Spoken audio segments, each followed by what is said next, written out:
Hello everyone, commerce अध्ययन में हम देखने वाले हैं कॉस्ट अकाउंटिंग में यूनिट और output costing first. Question number 16 लेकर आई हूँ। इसको हम डिटेल में समझेंगे, डिस्कस करेंगे, क्योंकि बच्चे ने रिक्वेस्ट किया है कि मैम कॉस्ट अकाउंटिंग के जो क्वेश्चन है उनको अच्छे से समझाइए, क्योंकि आगे जो क्वेश्चन है थोड़े से हैं कॉम्प्लिकेटेड, तो मुश्किल हो सकती है। ईजी है, बस कन्फ्यूजिंग हो जाता है कभी कभी कि ट्रीटमेंट कैसे करना है हमें। ठीक है, तो क्वेश्चन नंबर 16 को हम अच्छे से पहले रीड करेंगे, समझेंगे, उसके बाद इसको सॉल्व करेंगे। और भी आपको इससे रिलेटेड, कॉस्ट अकाउंटिंग से रिलेटेड या अदर सब्जेक्ट से रिलेटेड कोई वीडियोस चाहिए तो चैनल पर अवेलेबल हैं। आप विजिट करके प्लेलिस्ट को जाकर देख सकते हैं, आपको वहाँ से सारे वीडियोस देखने को मिल जाएंगे। कुछ वीडियोस के लिंक आपको डिस्क्रिप्शन बॉक्स में, प्लेलिस्ट के लिंक मिल जाएंगे और आई बटन पर भी मिल जाएंगे, तो आप उसके थ्रू भी उन वीडियोज़ को देख सकते हैं। चलिए स्टार्ट करते हैं इस वीडियो को। सबसे पहले क्वेश्चन को हम करते हैं अच्छे से read. Ranu bricks works showing cost पर 1000 ब्रिक्स एंड द प्रॉफिट पर 1000 ब्रिक्स। ठीक है, जो रानू ब्रिक्स वर्किंग, जो भी वो काम कर रहे हैं ब्रिक्स मेकिंग का, वहाँ पर वो पर 1000 ब्रिक्स के अकॉर्डिंग कॉस्ट को फाइंड आउट करते हैं, पर 1000 ब्रिक्स। ओके, और पर 1000 ब्रिक्स प्रॉफिट को भी यहाँ पर वो फाइंड आउट करते हैं। कहने का मतलब है अगर 10 रुपये प्रॉफिट है तो 10 रुपये प्रॉफिट 1000 ब्रिक्स के लिए होगा। ठीक है, ये इस तरीके से, तो पर 1000 ब्रिक्स के अकॉर्डिंग यहाँ पर चीज़ें फाइंड आउट करनी है। मीन्स जितना भी टोटल नंबर ऑफ ब्रिक्स है उनको डिवाइड बाई 1000 ब्रिक्स भी करना है हमें। ठीक है, तभी रेट फाइंड आउट होगा, क्योंकि वो कह रहे हैं कि जो भी अमाउंट होंगे कॉस्ट पर 1000 ब्रिक्स, प्रॉफिट पर 1000 ब्रिक्स, तो प्रॉफिट अमाउंट को भी हम करेंगे तो 1000 ब्रिक्स से करेंगे, तभी एक यूनिट का पता चल पाएगा कितना होगा। ओके, तो चलिए सबसे पहले हम देखते हैं मटेरियल, और आपको 1 बाय 1 सब समझ में आ जाएगा। तो उसके लिए वीडियो के साथ एंड तक बने रहिए इसको अच्छे से समझने के लिए। मटेरियल की बात करते हैं। लाइम 900 टन एट ₹30 पर टन, तो मल्टीप्लाई हो जाएगा और अमाउंट आ जाएगा इनका। कोल 800 टन एट ₹25 पर टन, तो ये इससे मल्टीप्लाई कर देंगे तो इनका अमाउंट आ जाएगा। सैंड 10 रुपीज़ पर 1000 ब्रिक्स मेड, पर 1000 ब्रिक्स मेड इज़ 10 रुपीज़। ठीक है, तो पहले तो हमें total number of BRICS find out करने हो कि बने कितने हैं, total number of BRICS made कितने हैं, मीन्स प्रोडक्शन कितना हुआ है ब्रिक्स का। और अदर्स मटेरियल यहाँ पर 5000 गिवन है, तो ये पॉइंट क्लियर लास्ट में होगा क्योंकि इसकी इन्फॉर्मेशन लास्ट में है। लेबर की बात करें, सैंड जो है वो है आपका 7200, ब्रिक्स मेकिंग की बात करें तो वो है 800 लेबर चार्जेस, तो ये आपस में प्लस हो जाएंगे तो कितना हो जाएगा 15200 कुछ रुपए। ठीक है, फैक्ट्री ओवरहेड की बात करें तो factory overhead is 25% of direct wages. Direct wages means ये जो लेबर और वेजेस एक ही होते हैं, तो डायरेक्ट लेबर और डायरेक्ट वेजेस सेम है, तो इसका जो टोटल आएगा ना 15200 का 25% करेंगे। ऑफिस ओवरहेड की बात करें तो 10% ऑफ फैक्ट्री कॉस्ट। ठीक है, प्राइम कॉस्ट जब आती है means material plus direct labour या एक्सपेंसेस वेजेस को ऐड करते हैं आप, तो प्राइम कॉस्ट आती है। उस प्राइम कॉस्ट में जब ये फैक्ट्री ओवरहेड हम इंक्लूड कर देते हैं तब हमारे पास आता है फैक्ट्री कॉस्ट, मीन्स जिसे आप वर्क कॉस्ट भी बोलते हैं। तो ऑफिस ओवरहेड के लिए कह रहा है कि वो जो भी वर्क कॉस्ट फैक्ट्री कॉस्ट आएगी उसका 10% है ऑफिस ओवरहेड। ठीक है, तो ये जानने के लिए, फाइंड आउट करने के लिए आपको वीडियो कंप्लीट देखनी होगी, क्योंकि ये क्वेश्चन में नहीं गिवन है अमाउंट। ठीक है, तो ये आपको तभी मिलेगा जब हम क्वेश्चन को सॉल्व करेंगे। ब्रिक्स सोल्ड की बात करें तो ब्रिक्स सोल्ड हुए हैं 35 लाख ब्रिक्स सोल्ड हुए हैं, ये अमाउंट नहीं है, क्वांटिटी है ब्रिक्स की, 35 लाख क्वांटिटी है ब्रिक्स की। एट ₹30 पर 1000 सोल्ड, ये सेल कैसे हो गया, 30 रुपीज़ पर 1000 ब्रिक्स के अकॉर्डिंग इसको सेल किया गया है। ठीक है, 30 रुपीज़ जो है वो 1000 सेलिंग ब्रिक्स का प्राइस है, 1000 ब्रिक्स के 30 रुपये हैं, तो 35 लाख के कितने हो जाएंगे। तो सबसे पहले क्या करना होगा, 35 lakh divide by 1000 bricks and multiply by 30 rupees, तो सेल्स अमाउंट आ जाएगा। Clear. Opening stock of the bricks is 1 lakh rupees, closing stock of the bricks 6 lakh rupees. तो ऊपर जो सैंड के लिए उन्होंने एक पॉइंट कहा था ना, सैंड ₹10 पर 1000 ब्रिक्स, ये वाला पॉइंट, इसके लिए हमें ना actual production of BRICS find out करना होगा, और यहाँ पर तो ब्रिक्स का प्रोडक्शन दिया नहीं है, इनडायरेक्टली बोल रहे हैं कि वो सेलिंग यूनिट्स इतनी है, ओपनिंग यूनिट्स इतनी है, क्लोजिंग यूनिट्स ऑफ ब्रिक्स इतनी है, तो इसके बेसिस पर ही हमें एक्चुअल प्रोडक्शन ऑफ ब्रिक्स को फाइंड आउट करना होगा। तो चलिए पहले प्रोडक्शन देख लीजिए कि प्रोडक्शन कितने का हुआ होगा। ठीक है, तो हम इसको समझते हैं हल्का सा कि कैसे इसका प्रोडक्शन हुआ होगा। चलिए देखिएगा, यहाँ पर मैं लिख लेती हूँ क्या, प्रोडक्शन ऑफ ब्रिक्स। ठीक है। तो यहाँ पर गुड्स सोल्ड जो गिवन है वो है 35 लाख, ब्रिक्स सोल्ड या गुड्स सोल्ड, ठीक है, कुछ भी बोल सकते हैं आप। आपको याद होगा जब आपने 11th में फाइनल अकाउंटिंग पढ़ी होगी जिसमें आप trading profit and loss account और बैलेंस शीट प्रिपेयर करते थे, ठीक है, आपको उसमें याद होगा कि आप ट्रेडिंग अकाउंट के डेबिट साइड में दिखाते थे क्या, opening stock, purchases, direct expenses, है ना, ये सब दिखाते थे। और क्रेडिट साइड में क्या शो करते थे, सेल्स, क्लोजिंग स्टॉक, एसेट्स होता था ना, सेल्स। तो ये भी तो सेल्स ही है। तो यहाँ पे हम वैसे तो अभी क्वांटिटी रख रहे हैं क्योंकि हमें total quantity of production find out करना है ब्रिक्स के, 35 लाख, ठीक है। गुड्स सोल्ड कितना है, 35 लाख ब्रिक्स है, ठीक है। और इसमें हम क्या प्लस कर दें, क्लोजिंग स्टॉक, क्योंकि सेल्स और क्लोजिंग स्टॉक क्रेडिट साइड में दोनों शो होते थे और आपस में प्लस हो जाते थे, तो ये हम यहीं पर प्लस कर लेते हैं क्लोजिंग स्टॉक यूनिट्स को। क्लोजिंग स्टॉक ब्रिक्स कितने हैं, 6 लाख ब्रिक्स हैं। तो जब आप 6 लाख ब्रिक्स को इसमें प्लस करेंगे तो कितना हो जाएगा, ये आपका 41 लाख ब्रिक्स, ठीक है। अब इसमें से हम क्या माइनस कर देंगे, ओपनिंग स्टॉक, क्योंकि ओपनिंग स्टॉक डेबिट में होता था और वो माइनस हो जाता था। तो ओपनिंग स्टॉक यहाँ पर है 1 लाख रुपीज़, तो हम इसको कर देते हैं यहाँ से माइनस, कितना, 1 लाख रुपीज़, ठीक है बच्चे।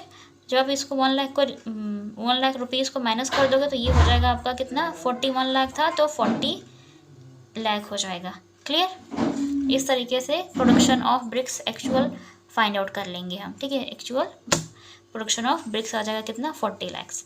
तो इसी के अकॉर्डिंग हमें इसको ध्यान में रख करके आगे का क्वेश्चन करना है सॉल्व। जहाँ कहीं भी बोलेगा पर 1000 ब्रिक्स है तो इसको ध्यान में रखिएगा, ठीक है। अब हम फाइंड आउट करते हैं सारा जो भी मटेरियल वगैरह है उसको कैसे होगा। चलिए शुरू में आ जाते हैं, क्वेश्चन में आते हैं ऊपर अपना। ये हमारा है क्वेश्चन हमारे पास। सो मटेरियल की बात करें यहाँ पर, मटेरियल्स की, तो यहाँ पे पहले तो बनाते हैं क्या हम, कॉस्ट शीट, ठीक है। ये अमाउंट का कॉलम हो गया आपका और यहाँ पर हम शो करेंगे अपना मटेरियल। सो मटेरियल में है सबसे पहले लाइन, कितना है, 900 टन 30 रुपीज़ पर टन, 900 टन 30 रुपीज़ पर टन मल्टीप्लाई कर देंगे तो कितना हो जाएगा, 27,000। क्लियर। उसके बाद है कोल, 800 टन 25 रुपीज़ पर टन, कोल है आपका 825 रुपीज़ पर टन। तो 25 8 ज़ा 200, तो ये हो जाएगा 20,000 बच्चे। क्लियर। नेक्स्ट बात करते हैं सैंड। सैंड है यहाँ पे आपका जो गिवन है ना, वो कह रहा है 10 रुपीज़ पर 1000 bricks. Total number of bricks कितना प्रोड्यूस किया गया, कितना प्रोडक्शन हुआ है बच्चे, 40 लाख का। इस 40 लाख को ध्यान में रख करके सैंड को करना है फाइंड आउट। तो टोटल प्रोडक्शन ऑफ ब्रिक्स ले लेते हैं जो कि है आपके पास 40 लाख, ठीक है ना बच्चे। और कह रहा है 10 रुपीज़ पर 1000 ब्रिक्स, तो 10 रुपीज़ यहाँ पर लिखते हैं क्योंकि हमें फाइंड आउट करना है, तो हम मल्टीप्लाई करते हैं रुपीज़ से, तो मल्टीप्लाई कर देंगे 10 रुपीज़ पर 1000 ब्रिक्स है। तो bricks, total quantity of bricks को इस 1000 ब्रिक्स से डिवाइड करेंगे हम, तो 0 से 0 कैंसिल हो जाएगा, तो ये आ जाएगा कितना, 4000 हो गया। 4000 मल्टीप्लाई बाई 10 करेंगे, so it is 40,000। Clear. Other material कितना है, 5000 है, तो वो भी लिख लीजिए यहाँ पे। अदर मटेरियल इज 5000, ठीक है। सो 5000 आ गया। अब इनको आपस में ऐड करके मटेरियल के सामने हम शो कर देंगे। ओके, करते हैं 40,000 प्लस 20,000 60,000 प्लस 20,000 80,000 और 7 + 5 is 12,000। So 80,000 plus 12,000 is 92,000। Okay, ये आ गया आपका मटेरियल। अब हम बात करते हैं इसमें हम क्या ऐड करेंगे, लेबर, ठीक है ना। चलिए लेबर देखते हैं कितना है। लेबर है सैंड रनिंग 7200 है, ब्रिक्स मेकिंग 8000 है, तो हम ये ले लेते हैं यहाँ पे।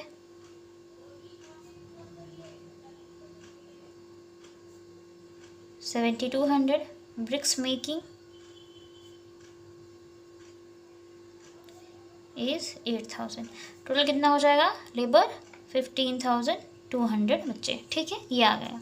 अब इनको जब आपस में ऐड करेंगे तो आपके पास क्या आ जाता है बच्चा, आपके पास आ जाता है आपका प्राइम कॉस्ट। इसको इंक्लूड करने पर आएगा हमारा प्राइम कॉस्ट 002 2 5 2 7 9 1 10 1,72,100 और ये हो जाएगी हमारी PC मीन्स प्राइम कॉस्ट। ठीक है, इसको मैं इसको हाईलाइट नहीं करते हैं बट मैं कर दे रही हूँ ताकि आपको नज़र में रहे। ठीक है, प्राइम कॉस्ट 1,72,100। अब हम क्या ऐड करते हैं बच्चा, अब हम इसमें ऐड करते हैं factory overhead.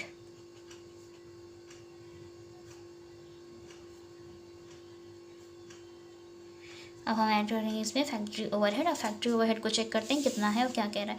Factory overhead is 25% of direct wages. ये दिख रहा होगा आपको ना, देखिए factory overhead is 25% of direct wages. अब डायरेक्ट वेजेस दैट मीन्स कि ये जो अमाउंट आया है हमारा लेबर का अमाउंट 15,200 आया है ना, तो इस 15,200 का 25% करना है इंटू 25%। तो 0 से 0 को कैंसिल कर दीजिएगा। 25 पंचे कितना हो जाएगा, 25 दूना 50, 0 हो जाएगा। फिर 25 पंचे 125, 25 5 125 और 130 को 0, फिर 25 कम 25 और 13 कितना हो जाएगा आपका ये 3800। ठीक है, ये आ जाएगा आपका 3800। क्या आ जाएगा, फैक्ट्री ओवरहेड। और जब ये इंक्लूड हो जाएगा तो वर्क कॉस्ट या फैक्ट्री कॉस्ट आएगी आपकी। चलिए हम इसको ऐड कर लेते हैं। 0 0 8 + 2 10 को 0, 7 3 11 को 1, फिर यहाँ पे 11, फिर यहाँ पे 1 मीन्स 1,11,000 आएगा आपका। ये हो जाती है वर्क कॉस्ट या आप इसे बोलते हैं फैक्ट्री कॉस्ट भी साथ में, वर्क कॉस्ट या फिर फैक्ट्री कॉस्ट। ये आ गई आपकी 1,11,000। अब आप ऐड करते हैं क्या, चलिए वो भी देखते हैं क्या, ऑफिस ओवर हेड। क्या ऐड करते हैं बच्चे, office overhead. Office overhead is 10% of factory cost. Factory cost that means work cost. इस पे इसका कितने परसेंट, 10%। 111 000 111 000 इंटू 10%। 0 से हम करेंगे 0 को कैंसिल तो आएगा 11,100। कितना आ जाएगा बच्चा, 11,100। ये आ जाएगा इनका 11,100। ऐड कर देंगे तो कॉस्ट ऑफ प्रोडक्शन आ जाती है आपकी। ठीक है, क्या आ जाती है, कॉस्ट ऑफ प्रोडक्शन। तो ऐड कर लेते हैं इसको, आप ऐड कर लीजिए। और अभी क्लोजिंग और ओपनिंग का भी हमें ट्रीटमेंट करना है यहाँ पे। ठीक है, 0 0 1 2 2 1, तो ये हो जाएगा 1,22,100। आप इसे क्या बोलते हैं, आप इसे बोलते हैं cost of production. Cost of production ये आ गया। अब आगे ओपनिंग और क्लोजिंग स्टॉक भी दिया था, तो हमें भी उसका ट्रीटमेंट यहाँ पर भी करना होगा। और यहाँ पर जब आप कॉस्ट को टोटल फाइंड आउट कर रहे होते हैं तो वहाँ पर हम कॉस्ट के केस में ओपनिंग स्टॉक की जो कॉस्ट होती है उसको फाइंड आउट करके ऐड करेंगे, क्लोजिंग स्टॉक की जो कॉस्ट होगी उसको फाइंड आउट करके लेस करेंगे। क्लियर, तो प्लस ओपनिंग स्टॉक। ठीक है, प्लस या ऐड ओपनिंग स्टॉक। कैसे करेंगे ओपनिंग स्टॉक का अमाउंट, अब हम फाइंड आउट तो उसके लिए हम बेस लेंगे इस अमाउंट के जो आया है ना 1,22,100, इसको हम बेस लेंगे। और ये जो कॉस्ट है, ये जो total cost of production I है वो कितने यूनिट्स के लिए आई है बच्चे, ये 4 लाख यूनिट्स के लिए है। ये जो 1,22,000 कॉस्ट ऑफ प्रोडक्शन हमने अमाउंट फाइंड आउट किया, ये total cost of production amount इस 4 लाख ब्रिक्स का है। और इसमें से बोल रहे हैं कि ओपनिंग स्टॉक कितना है बच्चा, 1 लाख ब्रिक्स है, क्लोजिंग 6 लाख ब्रिक्स है। तो हमें ओपनिंग स्टॉक का सिर्फ प्राइस जानना है। ठीक है, तो कैसे जानते हैं, चलिए वो देखिए। ओपनिंग स्टॉक के लिए आपको करना क्या है, ज़्यादा कुछ नहीं करना है। इस कॉस्ट ऑफ प्रोडक्शन को, टोटल जो कॉस्ट अब आ गई है आपके पास कॉस्ट ऑफ प्रोडक्शन, उसको लेना है, मीन्स 1,22,100। ठीक है, किसका फाइंड आउट करना है, ओपनिंग स्टॉक ब्रिक्स का अमाउंट फाइंड आउट करना है। तो जो कि ओपनिंग स्टॉक कितना है, 1 लाख है, so multiply by 1 lakh bricks. और ये जो अमाउंट गिवन है, मीन्स ये जो अमाउंट हमने फाइंड आउट किया है 1,22,100, 1,22,100 कितने ब्रिक्स का है, 40 लैक्स ब्रिक्स का गिवन है। तो जब हम 1,22,100 को 40 लाख ब्रिक्स से डिवाइड कर देंगे तो 1 ब्रिक्स का अमाउंट आ जाएगा। और हमें चाहिए 1,000 ब्रिक्स का 1 लाख ब्रिक्स का अमाउंट, तो मल्टीप्लाई कर देंगे तो 1 लाख ब्रिक्स का अमाउंट हमें फाइंड आउट हो जाएगा बच्चा। ठीक है, तो 0 से 0 को कैंसिल करिए। ठीक है, कैंसिल कर दिया हमने 0 से 0। अब आप इसको इससे डिवाइड करना है तो ये भी 0 कैंसिल कर दिया। अब जब आप इसको डिवाइड करेंगे तो कितना हो जाएगा, 4 3 12 होता है, तो 12 लिख देते हैं। चलिए यहाँ पर हो जाए कितना, यहाँ मल्टीप्लाई करेंगे कुछ है ही नहीं, तो 4 3 12 हो जाएगा यहाँ पे आपका। और यहाँ पे 1000 का डिफरेंस है तो हम यहाँ पे 0 उतार लेते हैं। फिर कितना हो जाएगा, 4 5 ज़ा 20, 4 5 ज़ा कितना, 4 5 ज़ा 20, ठीक है। फिर 10 हुआ, 1 बच गया यहाँ पे, फिर 10, तो 4 2 ज़ा 8, फिर 2 बच गया होगा तो यहाँ पे पॉइंट लगाएंगे क्योंकि 0 बढ़ाना, 2 बचा हुआ है तो कितना हो जाएगा, 24 5 ज़ा 20, ये आ जाएगा 3052.5, ये आएगा आपका ओपनिंग स्टॉक, ठीक है। और ओपनिंग स्टॉक क्या होता है बच्चे, ऐड हो जाता है आपस में, ठीक है। ओपनिंग स्टॉक हमेशा क्या होता है, ऐड हो जाता है, तो हम इसको ऐड करेंगे, ठीक है। इसको क्या करेंगे, ऐड करेंगे, और माइनस क्या करना है, लेस क्लोजिंग स्टॉक। अब उसको कैसे फाइंड आउट करेंगे, उसको भी as it is find out करेंगे। इस कॉस्ट ऑफ प्रोडक्शन को लेंगे 1,22,100 को, number of closing units, closing stock of bricks 6 lakh से मल्टीप्लाई करेंगे, 6 लाख से क्या करेंगे बच्चे, मल्टीप्लाई करेंगे। अब 1,22,100 कितने यूनिट्स का प्राइस था, वो 40 लाख ब्रिक्स का प्राइस है, ठीक है, 40 लाख यूनिट्स ऑफ ब्रिक्स, ठीक। ये हो जाएगा आपका। इससे जब आप इसको डिवाइड करेंगे तो जो भी आता है वो आपका हो जाता है क्या, तो इसको भी ऐसे ही सेम कट पिट कर लीजिएगा, 0 से 0 का कैंसिल कर देते हैं, ठीक है।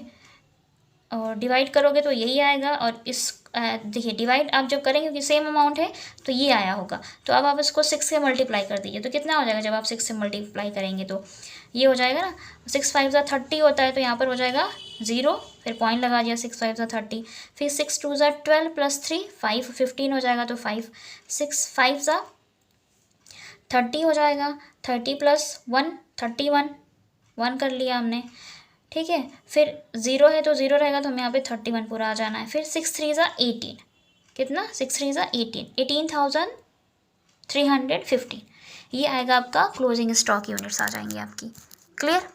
ये क्या हो जाएंगे हमारे लिए, closing stock of units amount, ये आ जाएगा आपका क्लोजिंग स्टॉक का अमाउंट। तो क्या करना है, अब कॉस्ट ऑफ प्रोडक्शन में इस ओपनिंग स्टॉक को ऐड करिए, इसको लेस करिए, इतना करने के बाद जो अमाउंट आएगा आपका वो आएगा अमाउंट, यहाँ पर मैं लिख रही हूँ, ठीक है ना, इनका टोटल करने, ये दोनों इतना ट्रीटमेंट करने के बाद जो अमाउंट आएगा वो आएगा आपका 106837.5, ये आ जाएगा।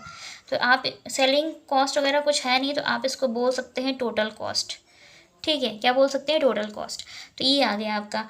अब हमें क्या फाइंड आउट करना है बच्चे, ठीक है, ये इतना अमाउंट ये आ गया है आपका, जैसे आप cost of goods sold, total cost नहीं इसको बोलते हैं, हाँ सॉरी, टोटल कॉस्ट कब आती है, जब सेलिंग यूनिट्स होती हैं और उनको ऐड करने के बाद, इसको टोटल कॉस्ट भी बोल सकते हैं, और इसको पहले कॉस्ट ऑफ गुड्स सोल्ड बोलते हैं, आगे कुछ नहीं है तो आप इसको टोटल कॉस्ट भी बोल सकते हैं, ठीक है बच्चे, टोटल कॉस्ट भी बोल सकते हैं। ये आ गया। अभी हमें क्या फाइंड आउट करना है बच्चा, इसका प्रॉफिट भी फाइंड आउट करना और सेल्स प्राइस फाइंड आउट करना है। तो प्रॉफिट के लिए तो कुछ नहीं कहा है, लेकिन सेल्स क्वेश्चन में क्या है, गिवन है, ठीक है ना, क्या करना है, सेल्स क्वेश्चन में गिवन है। तो सेल्स देख लेते हैं, यहीं पे लिख लेती हूँ मैं सेल्स। सेल्स के लिए देखिए कह रहा था ना 35 लाख ब्रिक्स सोल्ड एट ₹30 पर 1000 ब्रिक्स। तो यहाँ पर हमें क्या करना है, 35 लाख ब्रिक्स को लेना है, मल्टीप्लाई बाई 30 रुपीज़ करना है एंड डिवाइड बाई 1000 ब्रिक्स करना है, ठीक है। ये करोगे आप तो कितना हो जाएगा आपका, इतना करने पे इसका अमाउंट मैं देखिए यहीं पे कर लेते हैं 0, ठीक है, 000 है तो 000 एज इट इज़ हम ले लेते हैं। फिर 5 3 हो जाता है 15, 3 3 9 प्लस 1 10, 1,05,000 आपकी सेल्स आ रही है। तो अब आप देखिए सेलिंग प्राइस कम है, कॉस्ट ऑफ गुड्स सोल्ड या टोटल कॉस्ट जो है वो ज़्यादा है, दैट मीन्स कि हमें लॉस हो रहा है बच्चे, क्या हो रहा है, लॉस होगा आपको, ठीक है, मीन्स 1,05,000 ये आ रहा है आपका सेल्स। तो आपको प्रॉफिट की बजाय क्या हो रहा है बच्चा, लॉस हो रहा है। तो आप लॉस चाहें तो नीचे लिख सकते हैं या यहाँ पर भी चाहें तो लिख सकते हैं लॉस, ठीक है। तो स्पेस नहीं है तो मैं यहाँ कर दे रही हूँ नीचे, या इनके बगल में कर देते हैं, इनके बीच का जो डिफरेंस हो जाएगा वो लॉस हो जाएगा, और डिफरेंस अमाउंट कितना आ जाएगा बच्चा, 1837, ठीक है, 1837.5, क्योंकि यहाँ पर देख रहे हैं ना, यहाँ पे 6000, यहाँ पे 5000 है, तो बस एक ही का डिफरेंस है, बाकी एज इट इज़ लिख दीजिए। 1837.5 ये क्या हो जाएगा, लॉस हो जाएगा, क्योंकि सेल्स कम है और कॉस्ट ऑफ गुड्स सोल्ड ज़्यादा है, और मीन्स टोटल कॉस्ट जो है वो ज़्यादा है, सेल्स अमाउंट कम है, तो इसलिए लॉस आएगा 18,037.5 का। इसी तरीके से हम सारा अमाउंट कर लेते हैं फाइन। तो याद रखिएगा, जब कभी कहे कि रुपीज़ जो है वो पर 1000 ब्रिक्स है, पर 100 ब्रिक्स है, या पर 1000 यूनिट्स है, तो उन यूनिट्स को पहले 1000 यूनिट से डिवाइड करना है, फिर मल्टीप्लाई बाई रुपीज़ करना है। तो इसी तरीके से ये क्वेश्चंस होते हैं सॉल्व इस टाइप के, और मुझे यकीन है कि मैं आपको अच्छे से समझा पाई होंगी। और अगर मैं आपको अच्छे से समझा पाई तो प्लीज़ कमेंट सेक्शन में कमेंट करके ज़रूर बताएं। वीडियोस अच्छे लगते हैं तो लाइक करें। चैनल पे अगर आप नए विजिटर हैं तो चैनल को सब्सक्राइब कर लें, बेल आइकन को प्रेस कर लें, ताकि आपको आने वाली वीडियोस की नोटिफिकेशंस टाइम पर मिलती रहें। अपने फ्रेंड्स के साथ ज़्यादा से ज़्यादा शेयर करें, ताकि उन्हें भी हेल्प मिल सके। कोई भी डाउट है या कोई भी क्वेश्चन पूछना है आपको, किसी भी टॉपिक पर वीडियो चाहिए, तो आप मुझे कमेंट करके बता सकते हैं, या इंस्टाग्राम पेज पर भी मुझे जा कर के इन्फॉर्म कर सकते हैं। तो आज की वीडियो में इतना ही, मिलते हैं नेक्स्ट वीडियो में, तब तक के लिए take care and thank you so much for watching this video. ये था आपका question number 16। Okay, bye bye.